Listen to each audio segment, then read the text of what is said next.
Hello everybody, just a super quick video. I got a package. It's been sitting here for, I don't know, a week or so. I think I know what it is because it's the only thing I was expecting and I had forgotten about it. This comes from HarperCollins Publishing. I won a GoodReads giveaway, and that's got to be what this is because I can't think of any other books that are on the way. So let's rip into it. Rip into it. I always have trouble tearing those things. And see, yes, it's exactly that. I received a copy of the new Becky Chambers book, The Galaxy and the Ground Within. It's the newest in the Wayfarer series. Love the series, which is strange because I'm really not a sci-fi fantasy kind of person. And this is like the best of both worlds stuck together. You got androids and sentient ships, and you're in space, and, just all the fun stuff. Winner of the Hugo Award for Best Series. Yeah. So the first book in the series is A Long Way to a Small Angry Planet. It's got all kinds of good stuff in it. It's got LGBTQ rep. It's got, the space stuff. But it's not like smack you in the face with it all the time. It's it's about relationships, really. So I haven't read the blurb or anything. Return one last time to the sprawling Hugo Award-winning universe of the Galactic Commons to explore another corner of the cosmos in this absorbing entry into the Wayfarer series, which blends heartwarming characters and imaginative adventure. That sums it up perfectly. There is adventure. There's the relationships are very prominent. If you didn't have the relationships, I think the way they're created in here, the story would fall apart. But yeah, I'm excited to read it. I am so happy that this is one that I won. I'm entering on there all the time, and I win a couple books a year generally. So that's one to put on top of the to-read pile. I've decided I'm going to just skip doing the TBR game for now. I'm not reading much, so there's really no point in, creating a TBR and then being like, yeah, I don't want to read those books right now. um, Also, I am doing the Tower Teams challenge on GoodReads through NBRC, Nothing But Reading Challenges group. It's an annual event for them, and this year it's themed around Discworld, so I'm going to try to read some Discworld novels, although we don't have to for the challenge. We get bonus points if we do, and I've been wanting to read them anyway. Terry Pratchett's amazing. And so I'm going to focus my energy towards that right now and not some random arbitrary game that I created that, I failed miserably. This was the third month, March, when I only had to read 2 books. So yeah, I failed. Didn't even do it for April. Today is May 1st, and I don't feel like it, It might come back. Maybe we'll try it again next year. Maybe I'll come up with a better way to do it. I don't know. At this point, it's just not happening. So, yeah, that's about it. I did read a couple things. Oh, goodness. At like 3 something this morning, I finished The Coast to Coast Murders by James Patterson and who's the co-author on that? Barker? Something Barker? J.D. Barker? Maybe? I don't know. It was pretty good.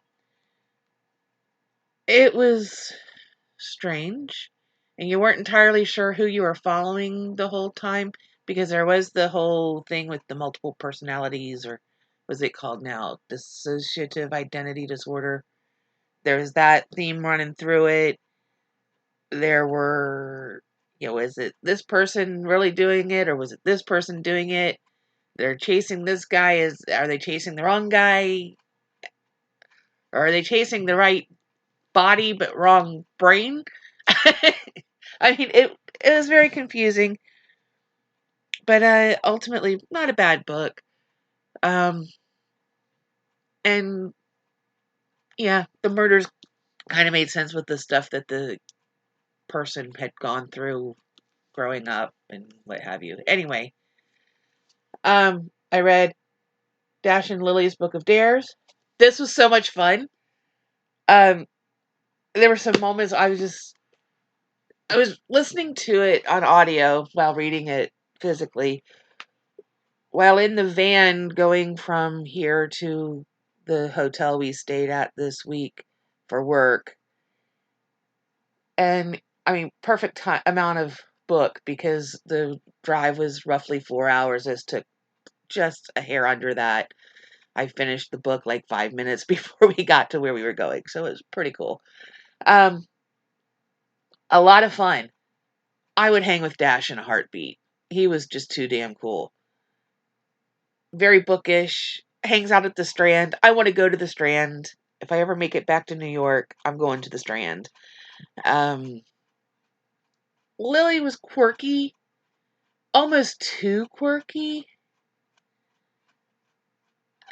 There were a couple moments where she didn't come off quite normal. I mean, I get it. She's supposed to be quirky. But it was like, oh, we're going to do this to make her even quirkier. Even though it doesn't make any sense. Dash was pretty well written. So since was it two different authors? Yeah, Rachel Cohen and David Levithan. Um, I think whoever wrote Dash's character was better at staying in character than whoever wrote Lily's character. Because it did feel like two different personalities coming through, which is good because they're supposed to be two different characters. But then, things would just kind of, I don't know, do weird stuff. Um, I got a whole stack of books requested from the library. Most of them are Terry Pratchett. I also have the new Jenny. Oh, you forgot her last name. Oh my gosh. Jenny. Oh hell, she's the one that did Furiously Happy. And Let's Pretend This Never Happened. And oh, what the hell's her last name? I am completely blanking. But it came through on audio for me, which shocked me because I figured I'd be waiting forever. Jenny Lawson. Um, I got her new one coming from the library, Broken. So I'm excited about that. Um,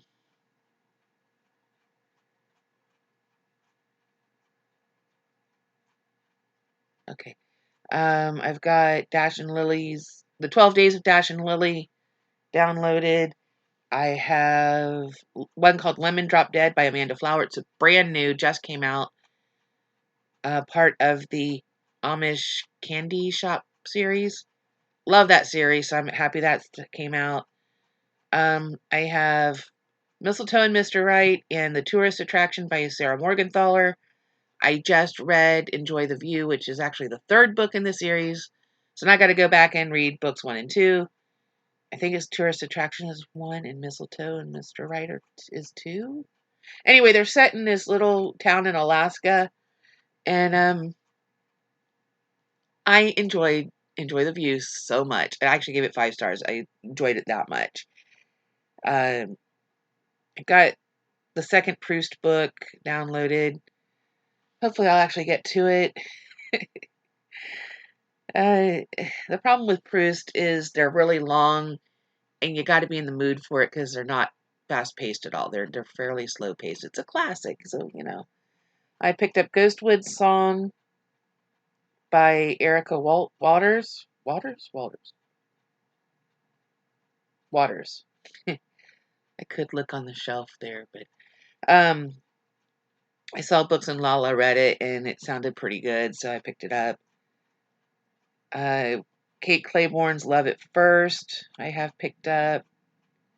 Well, I have downloaded, and it says it's in transit from the library, so hopefully that'll come in the next few days.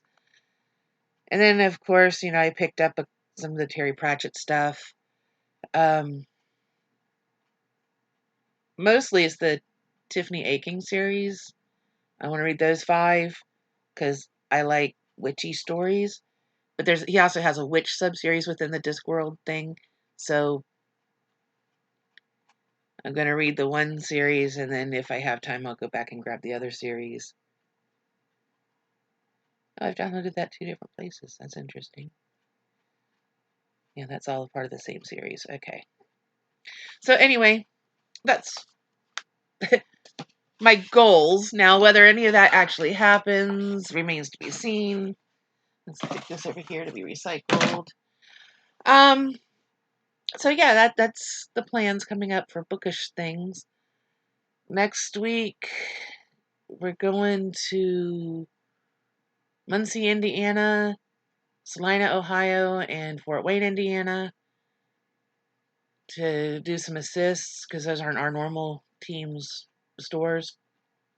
We're going to go help another team that called out for us, so we've got that.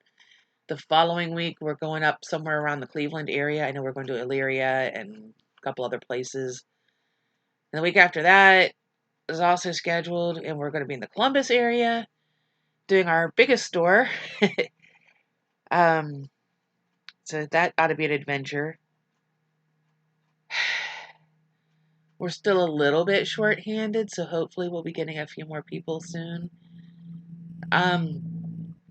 If you're interested in doing inventory, contact me and I can give you some information about, where to apply and what have you. I know our team is needing some help. So if you're in the Pomeroy, Ohio, Parkersburg, West Virginia, I think Mansfield, Ohio is also part of our team, which why we're skipping all the stuff in between, I don't know. But those areas, part of our team, hit me up and I'll give you the information. Right now, the starting pay went up again, so now we're all making $13.50 an hour, which is nice. Plus travel time, you get like $8.80, I think it is, per hour for travel after the first hour. So like as soon as the first hour is done, you start getting paid for sitting in a van doing nothing. Reading a book or playing a video game if you have a handheld, watching videos on your phone, whatever, it's having a conversation. You're getting paid to just sit there basically and do nothing, which is great. They pay for your hotel. You get $18 a day to eat.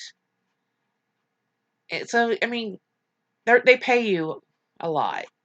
It's not a difficult job to do. It is physically strenuous though, because I know in the area I'm working, which is soft lines, clothing stuff, we're reaching up to scan things that are above our heads constantly. We're bending down, crawling around on the floor, getting the stuff that's on the bottom shelves. If you've seen a Walmart, you know how they pack those shelves, and when they have inventory coming in, they really pack it. They don't want to leave stuff in the back. They get it all as much out on the floor as they can, and so sometimes it's kind of hard to get in. I've got scratches and bruises all over my arms. I mean, there's a pretty good scratch there. You can't see that. I can't get my arm in the right position to. Yeah, I got scratches. There should be one. I think there's one on my elbow. There's little scratches all down. Something bit me yesterday. It itches like crazy. But yeah, I have little cuts and scratches because the little peg hooks you're reaching in to get to the ones in the back, and they don't look sharp, but they're sharper than they look. But I mean, it's just minor stuff, no major injuries. But it is not a bad job, and I mean, you're getting paid to do something where if you're ever in the like hard lines area, you're doing groceries and freezers and that kind of stuff, and you've got a more of a variety of types of things that you're scanning because it's everything but clothing. And that's what they call a quantity count for the most part. And it's like you scan the first one in the row, and then you just count how many back and type in a number. Soft lines, you're scanning every piece. It's called AQ1. But yeah, it's not a hard job. I mean, if you can poke a button, you can do it. We've got one guy right now on our team who's got a broken hand, and he's been able to. He scans faster than I do, and I've been there since January, and he's only been there a couple weeks, and he's doing it with a broken hand. So once he has full use of his hand back, he's going to be a force to be reckoned with. I think they'll probably take him away from us, put him in hard lines, take him out of soft lines because he's a fast scanner. They act like soft lines is a punishment. I prefer it. And it's hard to get fast when you have to scan each piece. When you scan one thing and then say, oh, there's 8 in this row, beep, 8, next thing, beep, 10, beep, 5, beep, 4. That's different. You can go and get a lot of pieces very fast.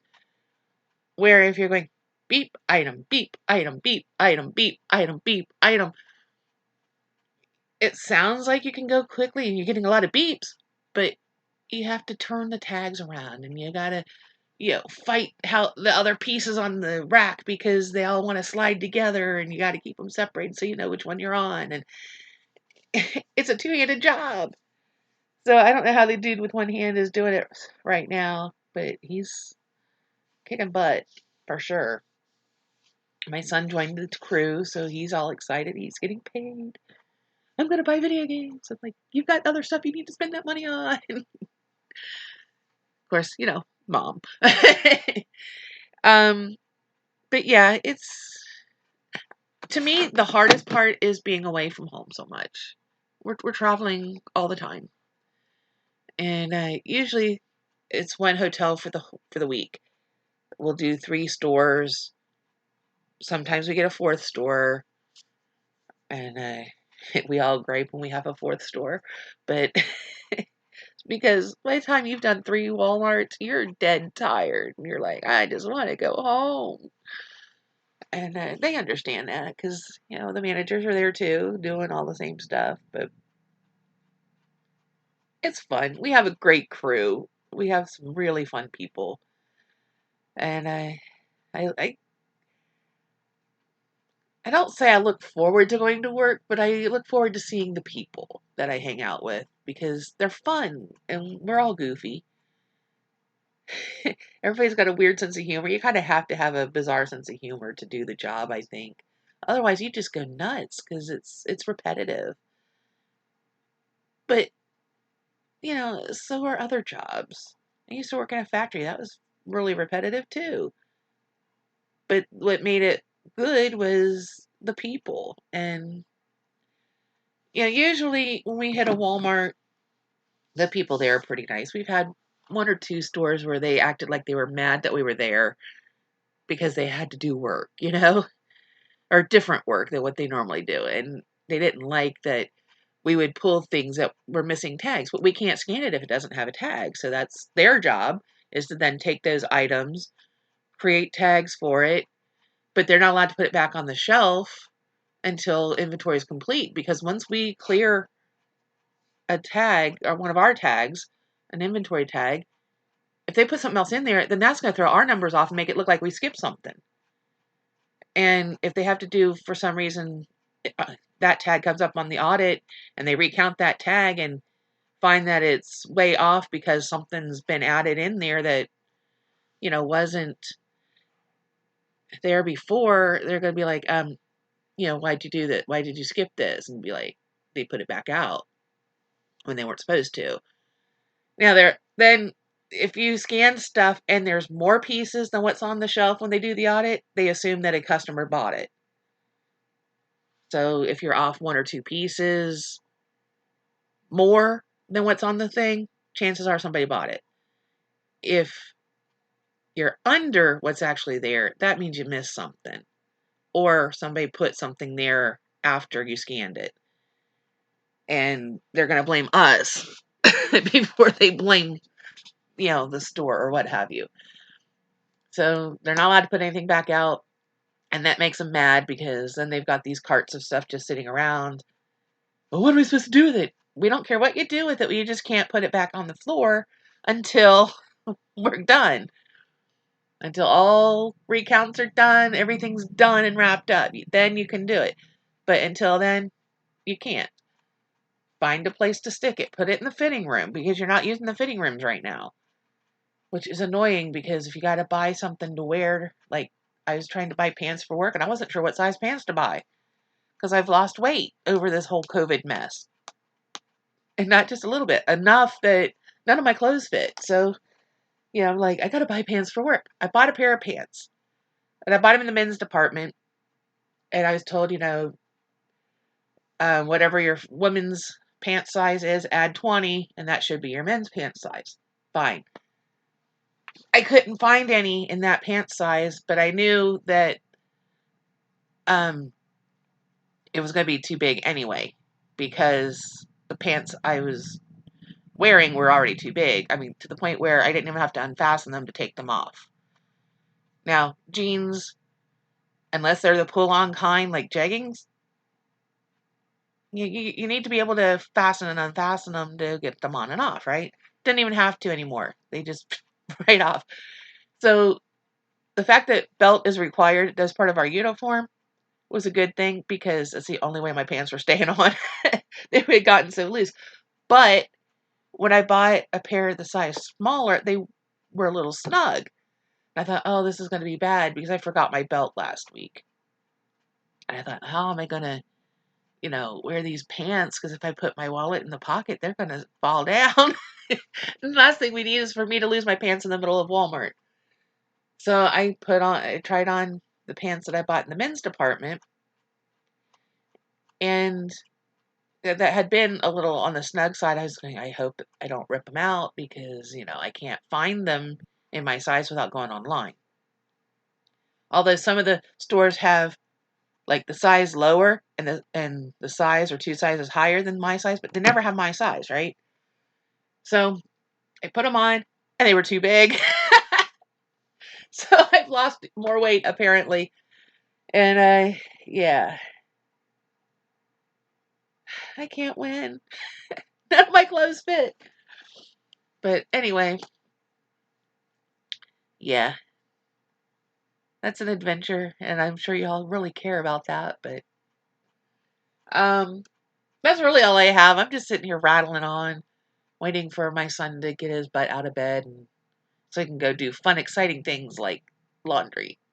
Got to go to the laundromat every stinking week because I got to wash my work clothes. So anyway, there's that. My fun and exciting day. Walmart probably because, I can't live without being in a Walmart for some reason. Probably because it's the only store we've got around that carries the stuff we need. From where I live, within like a 45-minute radius, there's 7 or 8 Walmarts, I think.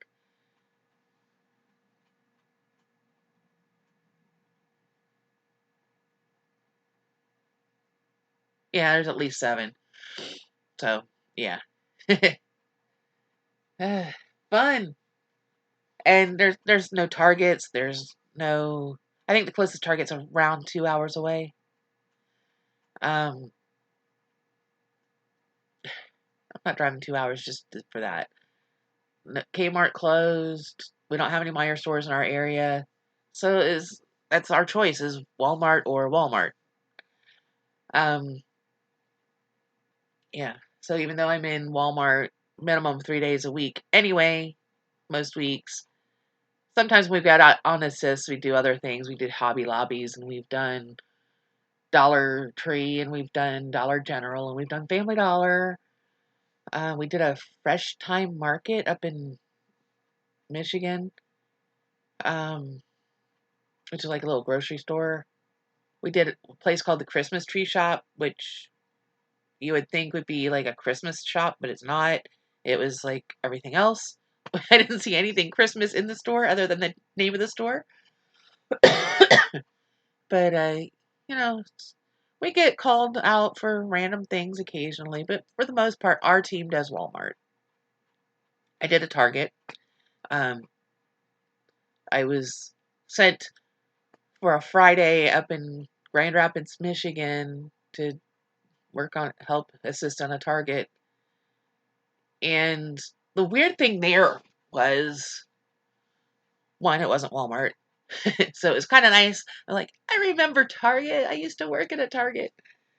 Got two different Targets, but we don't have them in our area, so I couldn't transfer. Um, there were like 20 people didn't show up to work. Of the local people that we were going to assist, like 20 people didn't show up.